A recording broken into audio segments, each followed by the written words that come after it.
भागवत भगवान की जय हो। श्री सुखदेव जी महाराज की जय हो। सदगुरुदेव की जय हो। श्रीमद् वल्लभाचार्य जी की जय हो।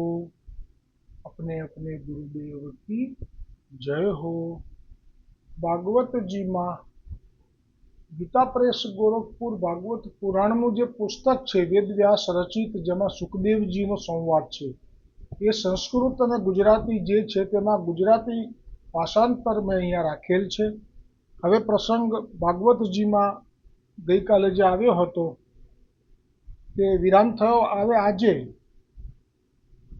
અહીંયા હસ્તિનાપુરમાં યુધિષ્ઠિરજી નો હૃદયનો ભાવ સુખદેવજી કહી રહ્યા છે કે દ્વારકામાં પ્રભુ શ્રી કૃષ્ણ શું કરવા ઈચ્છે છે એ જાણવા માટે અર્જુન દ્વારિકા ગયા. કેટલાક મહિના વીતવા છતાં અર્જુન ત્યાંથી વળીને પાછા આવ્યા નથી. તે દરમિયાન યુધિષ્ઠિરને ઘણા ભયંકર અપશુકન દેખાવા લાગ્યા. હવે જુઓ, આપણને એમ થાય કે દ્વાપર યુગ જે હતો એ વખતે લોકો કેમ સારા હતા અને કળિયુગમાં કેમ લોકો ખરાબ છે. તો એમાં દોષ કલિયુગનો છે. જીવ તો બધા સારા જ છે, પણ અત્યારે જે દોષ આવ્યા છે એ ક્યાંથી આવ્યા છે એ વર્ણન યુધિષ્ઠિર મહારાજે અનુભવ કરેલો છે એ કહી રહ્યા છે. તે દરમિયાન યુધિષ્ઠિરને ઘણા ભયંકર અપશુકન દેખાવા લાગ્યા. લોકો ક્રોધી, લોભી અને અસત્ય પરાયણ થઈ ગયા છે. પોતાનો નિર્વાહ માટે લોકો પાપપૂર્ણ વ્યવહાર કરવા લાગ્યા છે. મિત્રતામાં પણ છળ ભરેલું રહે છે. માતા પિતા, સગા સંબંધી, ભાઈ ભાઈ અને પતિ પત્નીમાં પણ કંકાસ રહેવા લાગ્યો છે. કળીકાળ આવી જવાથી લોકોનો સ્વભાવ લોભ, દંભ વગેરે અધર્મોથી યુક્ત થઈ ગયો છે. આ બધું જોઈને યુધિષ્ઠિરે પોતાના નાના ભાઈ ભીમસેનને કહ્યું કે હે ભીમસેન, અર્જુનને અમે દ્વારિકા એટલા માટે મોકલ્યો હતો કે તે ત્યાં જઈને ભગવાન શ્રી કૃષ્ણ શું કરી રહ્યા છે એ ખબર લેતો આવે અને સંબંધીઓને મળતો પણ આવે. એમના મામાના સગાવાલા બીજા જે બી છે તે. આજે 7 મહિના વીતી ગયા છે, છતાં તારો ભાઈ અર્જુન હજુ પાછો આવ્યો નથી. મને ખરેખર સમજાતું નથી કે તેના પાછા નહીં આવવાનું શું કારણ છે. દેવર્ષિ નારદજીએ બતાવેલો તે સમય તો કદાચ નથી આવી પહોંચ્યો ને, કે જે સમયે ભગવાન શ્રી કૃષ્ણ પોતાના લીલા વિગ્રહનું સંવરણ કરવા, એટલે કે પૃથ્વીલોક છોડી પોતાને ધામ જવા ઈચ્છે છે. તેમની કૃપાથી જ આપણે સંપત્તિ, રાજ્ય, શત્રુઓ પર વિજય અને સ્વર્ગ તથા અન્ય લોકો પર અધિકાર પ્રાપ્ત થયા છે. એટલે આજે આવ્યું આમાં કે કલિકાલને કારણે આવું થાય છે. સ્વભાવ અને જે કયા છળ ભરેલા કંકાસ, પતિ પત્ની બધું. પણ એકલા પુષ્ટિમાર્ગીય જીવો કે જે મહાપ્રભુજી વલ્લભાચાર્યજીની કૃપાથી શરણે આવ્યા છે, ગોવર્ધનનાથજીના, એમને માટે આ બધા દોષ અસર કરી શકતા નથી. એટલા માટે જ હરિરાય મહાપ્રભુજીએ પણ શિક્ષાપત્રમાં કહ્યું છે કે પુષ્ટિ માર્ગમાં આ પંચમ યુગ કયો છે. કેમ કે 4 યુગ તો સનાતન ધર્મમાં છે જ, એમાં અત્યારે ચોથો યુગ જ ચાલી રહ્યો છે, જેના દોષ હમણે વર્ણન કર્યા. પરંતુ મહાપ્રભુજીના જીવો ઉપર કલિકાલનો પ્રભાવ પડી શકતો નથી. એટલા માટે પંચમ યુગ શરૂ થયો છે પુષ્ટિજીવો માટે. જ્યાં સુધી ભૂતલ પર એક વૈષ્ણવ હશે ત્યાં સુધી એ પંચમ યુગનો પ્રભાવ એવો હશે કે કલિયુગ દૈવી જીવો, પુષ્ટિ માર્ગીય બ્રહ્મ સંબંધી જીવો ઉપર પોતાનો પ્રભાવ નહીં પાડી શકે. ને પ્રમાણ પણ છે કે જે રાજાનો ભાવ પ્રભુમાં હતો અને એ ક્યાંક ગયો હતો માનસીમાં કે કંઈક લાભ લેવા, તો એ વખતે જે યુદ્ધ થયું તો પ્રભુએ પોતે જ એ યુદ્ધ 3 દિવસ સુધી લડ્યા. સેવાના દરવાજા અંદરથી આપે બંધ કર્યા અને આજ્ઞા કરીને ગયા હતા રાજા કે તમે મુખ્ય ભીતરિયા વ્રજવાસી હતા ગોસાઈજીના જ મોકલેલા કે તમે સેવા તો કરજો, પણ અંદરથી દરવાજો જ બંધ કરી દીધો. એટલે આપ દરવાજો ખોલે તો ખુલે નહીં અને આપ 3 દિવસ સુધી લડી બધાને બગાડ્યા. એટલે આ જે યુગ છે કલિયુગ એ બીજા બધા માટે છે, પુષ્ટિ માર્ગના જીવો માટે નથી. એટલે હરિરાયજીએ કહ્યું છે કે જે સત્સંગના 6 પ્રકાર કયા છે એમાં માત્ર જેને પ્રભુ માથે બિરાજે છે એમના સન્મુખ બેસવું એને પણ સત્સંગ કહી દીધો છે. 84,252 વૈષ્ણવની વાર્તા તો સત્સંગ છે જ, પણ આને પણ સત્સંગ કહી દીધો છે. એટલા માટે આ જે પંચમ યુગનો પ્રભાવ છે એ કલિયુગના પ્રભાવનો નાશ કરી દે છે. કહે છે તેમની કૃપાથી આપણે સંપત્તિ, રાજ્ય, શત્રુઓ પર વિજય અને સ્વર્ગ તથા અન્ય લોકો પર અધિકાર પ્રાપ્ત થયા છે.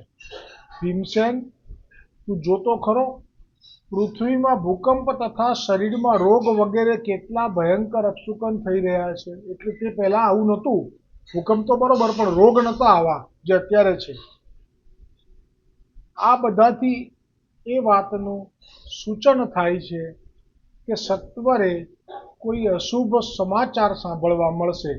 એટલે યુધિષ્ઠિરજી એ જાણે છે કે ભગવાન શ્રી કૃષ્ણએ ભૂતલ પર પ્રગટ થઈ અને જે લીલા શરૂ કરી છે એ લીલા જો આપણે પાછી સમેટી લીધી હોય અને જો લીલામાં પહોંચી ગયા હોય તો જ કલિયુગ જે શરૂ થયો છે જેનો અધિકાર છે અને જેનો પ્રભાવ તો રહેવાનો 4,32,000 વર્ષ માટેનો સમય છે એનો, એમાંથી હજી તો 5,000 વર્ષ જ ગયા છે.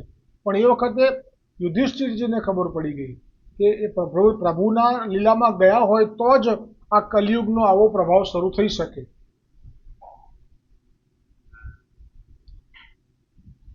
કે સત્વરે કોઈ અશુભ સમાચાર સાંભળવા મળશે. અશુભ એટલે ભગવાન શ્રી કૃષ્ણ હવે લીલા પ્રાપ્તિ કરી ગયા છે, ભૂતલ પર નથી, તે અશુભ.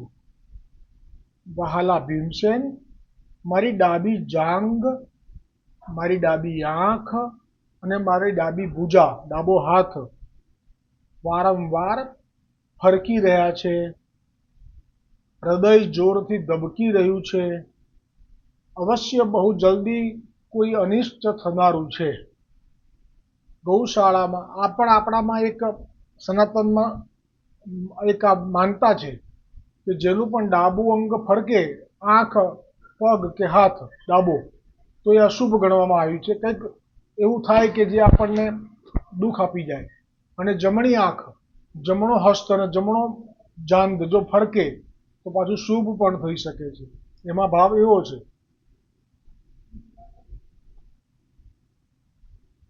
હવે આગળ કહે છે કે જે પહેલાં ક્યારેય પણ થયું નથી એવું, તો કહે છે કે ગૌશાળામાં ગાયો આંસુ વહાવીને રડી રહી છે.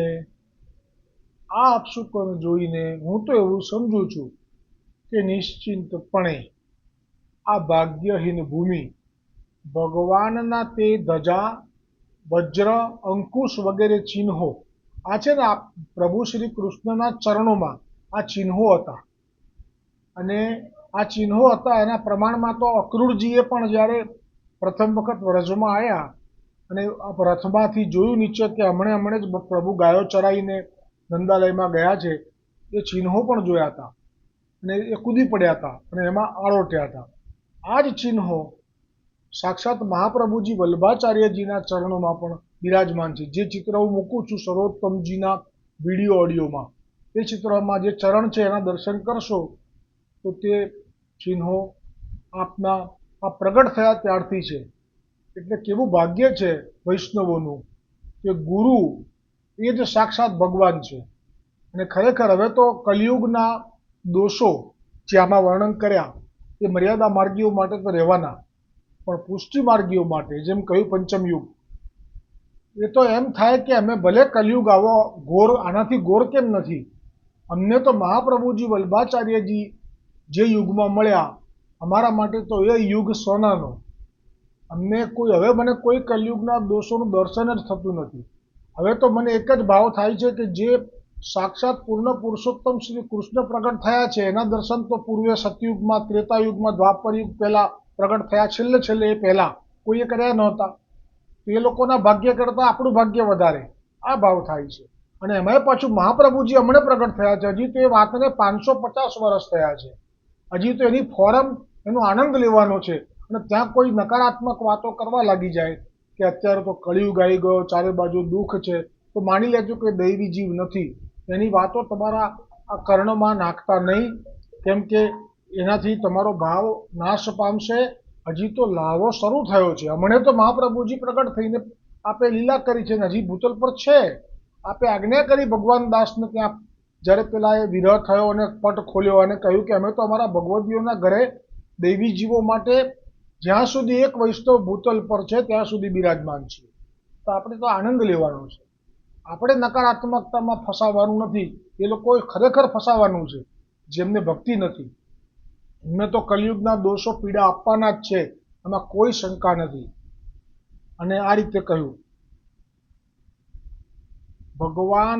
ભગવાનના તે શરણના જે ચિહ્નો હતા, ધ્વજા, વજ્ર, અંકુશ વગેરે ચિહ્નોવાળા ચરણ કમળોથી રહિત થઈ ગઈ છે. હે સૌનકજી, રાજા યુધિષ્ઠિર આ ભયંકર ઉત્પાતો જોઈને ચિંતિત થઈ રહ્યા હતા. ત્યારે જ અર્જુન દ્વારિકાથી પાછા અહીંયા આવ્યા.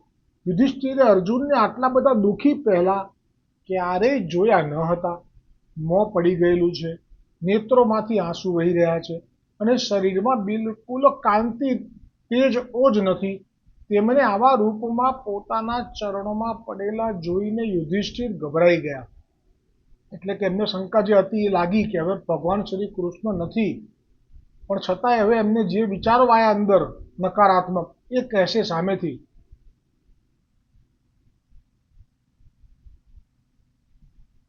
અને દ્વારકામાં રહેતા સર્વ સગા સંબંધીઓના નામ લઈ લઈને તેમનું કુશળ પૂછવા લાગ્યા. અને છેલ્લે ભગવાન શ્રી કૃષ્ણ અને બલરામજીના કુશળતાના સમાચાર પૂછી અર્જુનને કહેવા લાગ્યા કે તું એ બતાવ કે તું પોતે તો કુશળ છે ને, આજે પહેલી વખત તું મને તેજહીન દેખાય છે. તારા મુખ ઉપર આપણું જે ક્ષત્રિયોનું અમે અત્યાર સુધીનું જે તેજ મેં જોયું છે તે અત્યારે નથી દેખાતું. એનું કારણ તું મને કહે. ક્યાંક માર્ગમાં પોતાનાથી નાના કે બરોબરીવાળાથી પરાજિત તો નથી થયો ને? પરફેક્ટ બોલ્યા, કેમ કે દ્વારિકાધીશજીની રાણીઓને લઈને આવતો હતો અને માર્ગમાં ગોપ લોકોએ લૂંટી લીધા, આ રાણીઓને લૂંટી લીધી અને આ જ ગાંડી હતું છતાંય હારી ગયો. એટલે યુધિષ્ઠિરજીનું કહેવું સાચું છે. હવે તો મને લાગે છે કે તું પરમ પ્રિયતમ ભગવાન શ્રી કૃષ્ણ વિનાનો થઈ ગયો છે. તે સિવાય અન્ય કોઈ કારણ હોઈ શકે નહીં કે જેથી તને આટલી માનસિક પીડા થાય. કારણ કે એ પ્રેમી છે અને આ પ્રેમી છે શ્રી કૃષ્ણના, એટલે પ્રેમી જ પ્રેમીની ભાષા સમજી શકે. સુતજી કહે છે, હે સૌનકાદિ ઋષિઓ, ભગવાન શ્રી કૃષ્ણના પ્રિય સખા અર્જુન એક તો પહેલેથી જ શ્રી કૃષ્ણ વિરહથી કૃશ થયેલા હતા. વળી રાજા યુધિષ્ઠિરે અનેક પ્રશ્નો પૂછ્યા તો શોકને લીધે અર્જુનનું મુખ અને હૃદયકમળ શોષાઈ ગયા હતા. ચહેરો ફીકો પડી ગયો હતો. તેઓ ભગવાન શ્રી કૃષ્ણના ધ્યાનમાં એવા ડૂબેલા હતા કે મોટાભાઈના પ્રશ્નનો ઉત્તર આપી શક્યા નહીં. શ્રી કૃષ્ણના વિયોગને લીધે વ્યાકુળ થઈ ગયા હતા. રથ હાંકવો, ફરવા જવું વગેરે સમયે ભગવાન શ્રી કૃષ્ણએ તેમની સાથે મિત્રતા, અભિન્ન હૃદયતા અને પ્રેમપૂર્ણ જે વ્યવહાર કર્યા હતા તેનું સતત સ્મરણ થઈ રહ્યું હતું. કેમ કે એમની સાથે તો આવો સખાનો ભાવ હતો. એટલે એમની સાથે ક્યારેક ટીખળ કરી હોય, સાથે ભોજન લીધું હોય, સાથે સંવાદ કર્યો હોય, આનંદ કર્યો હોય, એ બધું એમને સ્મરણ થાય તો એમની શું સ્થિતિ થાય? રથ હાંકવો, ફરવા જવું વગેરે સમયે ભગવાન શ્રી કૃષ્ણએ તેમની સાથે મિત્રતા, અભિન્ન હૃદયતા અને પ્રેમપૂર્ણ જે વ્યવહાર કર્યા હતા તેનું સતત સ્મરણ થઈ રહ્યું હતું. મહા મુશ્કેલીથી તેમણે પોતાનો શોકાવેગ ખાળ્યો, હાથથી આંખોના આંસુ લૂછ્યા અને પછી રૂંધાયેલા કંઠે મોટાભાઈ યુધિષ્ઠિરને કહ્યું કે હે મહારાજ, મારા મામાના દીકરાનું અથવા ઘનિષ્ઠ મિત્રનું રૂપ ધરીને શ્રી કૃષ્ણે મને છેતર્યો છે. મારા જે પરાક્રમથી મોટા મોટા દેવતાઓ પણ આશ્ચર્યચકિત થતા હતા તે પરાક્રમને શ્રી કૃષ્ણે મારી પાસેથી છીનવી લીધું છે. જેમ આ શરીર પ્રાણ રહિત થવાથી એ મૃતક કહેવાય છે, તેવી રીતે શ્રી કૃષ્ણના પૃથ્વી પર ન રહેવાથી આ સંસાર હવે મૃત પ્રાય લાગે છે. ત્યારે અર્જુનને યાદ આવ્યું અને કહેવા લાગ્યા કે મોટાભાઈ, જ્યારે વનસભામાં આપણા વેરી દુર્યોધનના કહેવાથી મહર્ષિ દુર્વાસાએ 10,000 શિષ્યો સાથે ત્યાં વનભોજન કરવાની ઈચ્છા કરેલી. એટલે આમાં પ્રસંગ એવો છે કે દુર્યોધને જાણ્યું છે કે સૂર્યનારાયણે યુધિષ્ઠિર મહારાજને રસોઈમાં બહુ મહેનત ના કરવી પડે, કેમ કે ત્યાં એમની સાથે અનેક ઋષિઓ પણ ગયા છે. એટલે એમનું પણ વ્યવસ્થા યુધિષ્ઠિરને કરવાની હતી. એટલે સૂર્યનારાયણ ભગવાને અક્ષય પાત્ર આપેલું. એમાં એવું હતું કે એક વખત તો બધું દ્રૌપદીજીએ સિદ્ધ કરવું પડે. એ સિદ્ધ કર્યા પછી અક્ષય પાત્રમાં રાખી લેવાનું અને પછી એની પર વસ્ત્ર ઢાંકી દેવાનું અને પછી એમાંથી જેટલું જોઈએ એટલે કેટલા બધા હજારો ઋષિઓ હતા સાથે યુધિષ્ઠિરજીની, અને આ બધા જેટલા પણ બીજા હતા પાંડવોની સાથે સેવકોમાં જે કોઈ, બધાને એમાંથી એ લેવડાવી શકે, ખૂટે જ નહીં. હા, એક વખત એનો ઉપયોગ થઈ ગયો પછી એને સંધ્યાકાળ થઈ જાય પછી એમાંથી કશું પ્રગટ ના થાય, ભલે અંદર રાંધીને મૂકો કે ના મૂકો. અને દુર્યોધનને આ વાતની ખબર હતી. એટલે દુર્યોધને એવું ઈચ્છ્યું કે દુર્વાસા મારી પાસે આવ્યા છે તો બહુ સેવા કરું, એમને પ્રસન્ન કરી લઉં. અને એ મને કહે કે માગો માગો, તો એવું માગું કે જઈને, અને એવું જ થયું, પ્રસન્ન કરી લીધા. ખૂબ એમની સેવા કરી, પૂજા કરી, રોજ એમને લેવડાવ્યું, એમના શિષ્યોને બી લેવડાવ્યું. હવે દુર્વાસાજીએ કહ્યું માગ માગ, તું જે માગે આપું. અને દુર્યોધને એવું માગી લીધું કે અત્યારે પાંડવોને ત્યાં તમે જાઓ, આ જ બધા આટલા હજારો શિષ્યોની સાથે જ જાઓ અને આ સમયે જજો સંધ્યાકાળ પછી, અને પછી એમને કહેજો કે અમે ભોજન માટે આવ્યા છીએ.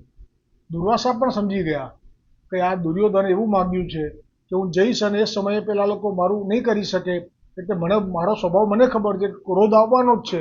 મને ક્રોધ આવશે એટલે હું એમને શ્રાપ આપીશ એટલે એમનો નાશ થઈ જશે. પછી દુર્વાસા એ પણ જાણે છે કે એ કોના શરણે છે, એમના માથે કોણ બિરાજે છે, એટલે મનમાં હસ્યા અને પછી ચાલ્યા. અને તે વખતે એવું જ થયું કે દુર્વાસાએ 10,000 શિષ્યો સાથે ત્યાં વનમાં ભોજન કરવાની ઈચ્છા કરેલી. ત્યારે તેવા સમયે આવેલા કે જ્યારે અક્ષય પાત્રનો ઉપયોગ થઈ ચૂક્યો હતો. હવે તે દિવસે તો બીજી વાર સંભવ ન હતો. આ એક જ વાર ઉપયોગ થઈ શકે, પછી એકવાર ખાલી થઈ અને માજીને મૂકી દે ખાસા કરીને, પછી ના થઈ શકે, એવું કંઈક હતું. સંધ્યાકાળનું બી હોઈ શકે ને આ બી હોઈ શકે, તો ભાવ એ જ છે. ત્યારે દ્રૌપદી થઈ ચૂક્યો હતો, તે દિવસે બીજી વાર સંભવ ન હતો. અને હવે તો આવ્યા અને કહ્યું કે અમે સ્નાન કરીને આવીએ છીએ, સાથે હજારો શિષ્યોને જોયા. દ્રૌપદી સમજી ગયા કે આ તો અમે વનમાં છીએ, વનવાસ તો બેઠી જ રહ્યા છીએ, હવે દુર્વાસાનો કોપ આવશે એટલે એમણે પોકાર કર્યો ભગવાન શ્રી કૃષ્ણને. કોણે? દ્રૌપદીજીએ. અને તરત જ ભગવાન શ્રી કૃષ્ણ ત્યાં પ્રગટ થઈ ગયા અને શ્રી કૃષ્ણએ દ્રૌપદીના પાત્રને લાવવાનું કહ્યું. તેમાં ભાજીનું એક પાંદડું હતું, તેનો આપે ભોગ કર્યો અને આપ તૃપ્ત થઈ જતા તે વખતે ભોજન માટે ગયેલા સ્નાન કરવા દુર્વાસા અને હજારો જે શિષ્યો હતા, મુનિગણો, તે લોકોને પણ અહીંયા આપે આરોગ્યું પાંદડું અને ત્યાં એ લોકોના પેટ જાણે કે ઓડકાર, હવે તો પેટમાં જગ્યા જ નથી એવા ભરાઈ ગયા. બોલો દ્વારિકાધીશ કી જય હો. એવી પ્રતીતિ થઈ કે જાણે અમારા પેટ ભરાઈ ગયા. તેથી ત્યાંથી સૌ પાછા વળી ગયા. એવા કૃપા કરવાવાળા શ્રી કૃષ્ણથી હું આજે વંચિત થઈ ગયો. તે ઉપરાંત મહાભારત તથા અન્ય જેટલા પણ યુદ્ધો કર્યા તે વખતે તેમની કૃપાનું બળ મારી સાથે હતું. તે જ કૃષ્ણે આજે મને છેતર્યો છે.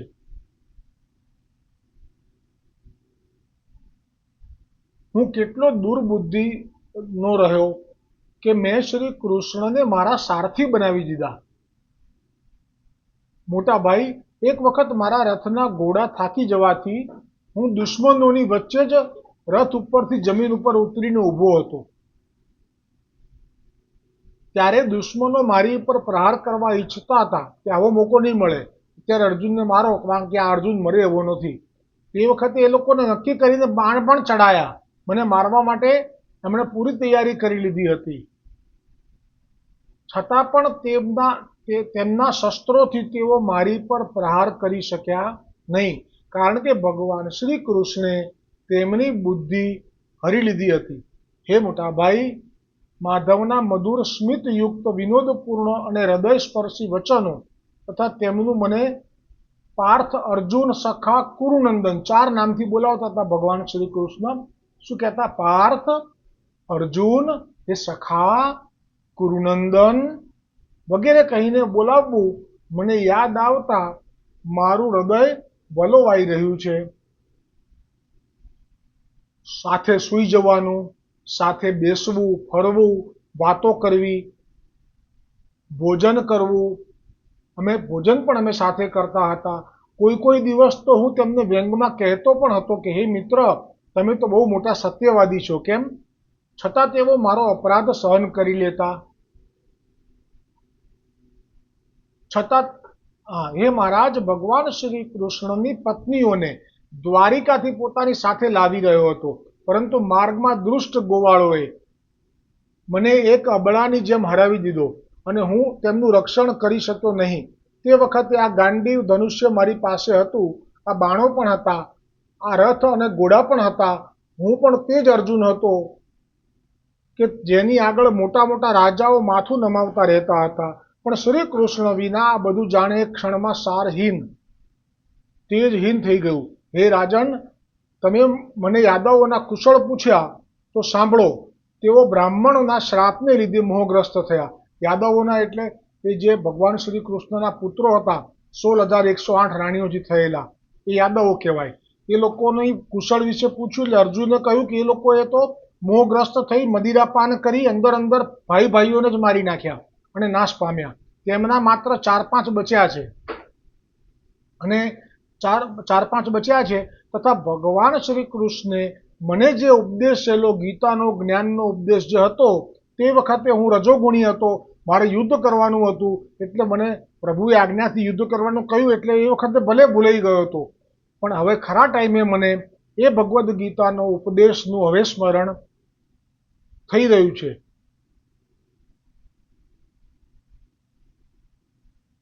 અને અર્જુનની ચિત્તવૃત્તિ,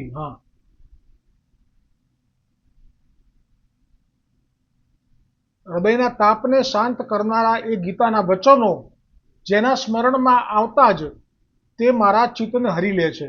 અને હવે સૂતજી કહે છે કે આ પ્રમાણે પ્રગાઢ પ્રેમથી ભગવાન શ્રી કૃષ્ણના ચરણ કમલોનું ચિંતન કરતા કરતા અર્જુનની ચિત્તવૃત્તિ અત્યંત નિર્મળ થઈ ગઈ. તેમની પ્રેમપૂર્ણ ભક્તિ ભગવાન શ્રી કૃષ્ણના ચરણ કમળોના માં અહર્નિશ ચિંતનથી અત્યંત વધી ગઈ. ભક્તિના વેગે એમના હૃદયનું મંથન કરી તેમાંથી તમામ વિકારોને બહાર કાઢ્યા. યુદ્ધના આરંભે તેમને ભગવાને ઉપદેશેલું ગીતા જ્ઞાન ફરી સાંભળી આવ્યું. બસ આ જ વાત છે. ભક્તિ ભજન કરે છે એ જીવને અત્યારે એમ લાગે કે આ તો ભૂલાઈ ગયું છે. નિશ્ચિંત રહેજો, કરેલી ભક્તિ વ્યર્થ જશે નહીં. જે ગજેન્દ્રએ પૂર્વજન્મમાં ભક્તિ કરેલી એ હાથીના યોનિમાં આવ્યો તો પણ એને એક કમળ માત્રથી પ્રસન્ન કરી લીધા અને ગજેન્દ્રને ઉદ્ધાર કરેલો છે. જે હતા જડ ભરત કે જેમને પૂર્વજન્મમાં હરણ થયા હતા પણ તો પણ ભક્તિના પ્રતાપે હરણ શરીરમાં પણ એમને ખ્યાલ હતો કે હું પૂર્વજન્મમાં કોણ હતો. એમ કરેલી ભક્તિ વ્યર્થ નહીં જાય. અત્યારે ભલે એમ થાય કે ભૂલાઈ ગયું છે પણ જ્યાં અંત સમય આવશે એટલે બધા સગાવાલાઓ ભલે દોડધામ કરતા હશે, ડૉક્ટર બોલાવતા હશે, સગાવાલા જોવા આવતા હશે, પૂછતા હશે કે શું થયું, ક્યારે થયું, કેમ થયું, પણ આ અવાજ આપણા કાનમાં નહીં જાય. કેમ કે આપણે કરેલી છે ભક્તિ.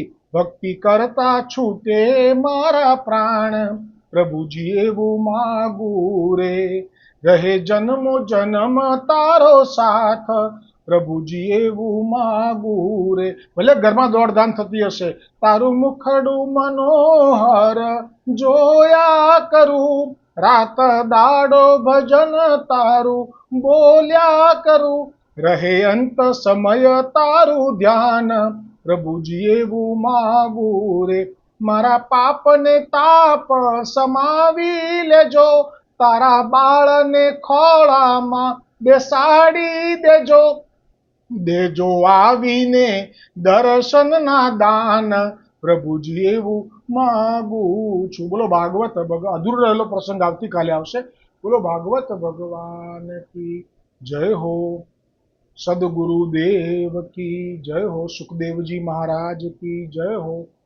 વલ્લભાચાર્યજી की जय हो. ब्रह्म संबंध दातार गुरु कड़ी करना ब्रजेश कुमार जी महाराज श्री की जय हो.